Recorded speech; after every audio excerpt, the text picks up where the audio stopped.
नमस्कार साधकों, आप सुन रहे हैं अंतर यात्रा आत्मा की दिशा। मैं हूं सुनील मिश्रा और आज हम बात करेंगे आत्मा की सबसे शांत और सच्ची भाषा की।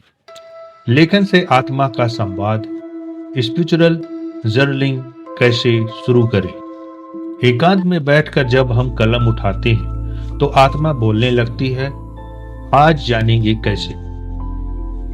क्या कभी आपके मन में इतना कुछ चलता है कि आप समझ ही नहीं पाते कौन सी आवाज आपकी आत्मा की है और कौन सी डर की? क्या आप चाहते हैं कि आपको खुद से गहरा संवाद हो, बिना शोर के? बहुत लोग ध्यान में बैठ नहीं पाते, पर जब लिखते हैं तो चुपचाप भीतर की कोई आवाज बहने लगती है। यह है स्पिरिचुअल जर्नलिंग, आत्मा से संवाद की कला।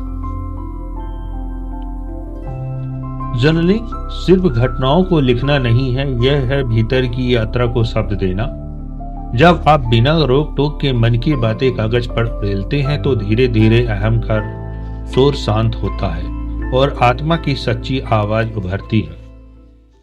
आत्मा लेखन के 3 चरण हैं। पहला फ्लो, जो मन में आए उसे रोके नहीं। सेकंड, फील, केवल लिखे नहीं उसे महसूस भी करें।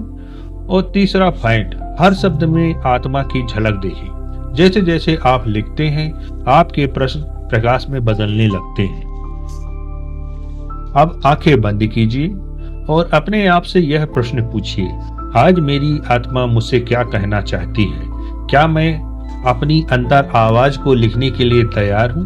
क्या मैं खुद से जुड़ने के लिए समय दूंगा रोज? अब इन्हीं प्रश्नों को लेकर चलते हैं आज के अभ्यास की ओर। अब एक स्पिरिचुअल जर्नलिंग रूटीन बनाइए। नीचे दिए गए 5 सरल स्टेप्स से शुरुआत करें। आत्मा लेखन की विधि। पहला, समय तय करें, सुबह उठते ही या रात को सोने से पहले। दूसरा, एक शांत कोना चुनी। तीसरा, प्रश्न लिखिए, मेरी आत्मा आज मुझसे क्या कह रही है?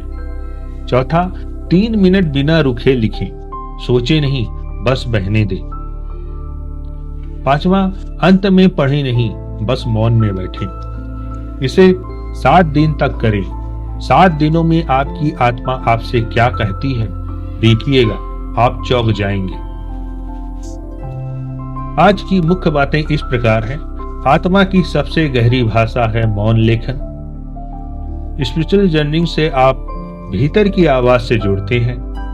लेखन में रोक टोक नहीं, बस प्रवाह, भावना और स्वीकृति। आज का अभ्यास है, प्रश्न लिखें, मेरी आत्मा मुझसे क्या कह रही है? 3 मिनट तक बिना रुके लिखें। 7 दिन तक यही अभ्यास दोहराएं। जब आप अपने भीतर के लेखक से मिलते हैं तभी आप अपनी आत्मा की पुस्तक पढ़ना शुरू करते हैं। लेखन सिर्फ शब्द नहीं देता, दिशा देता है।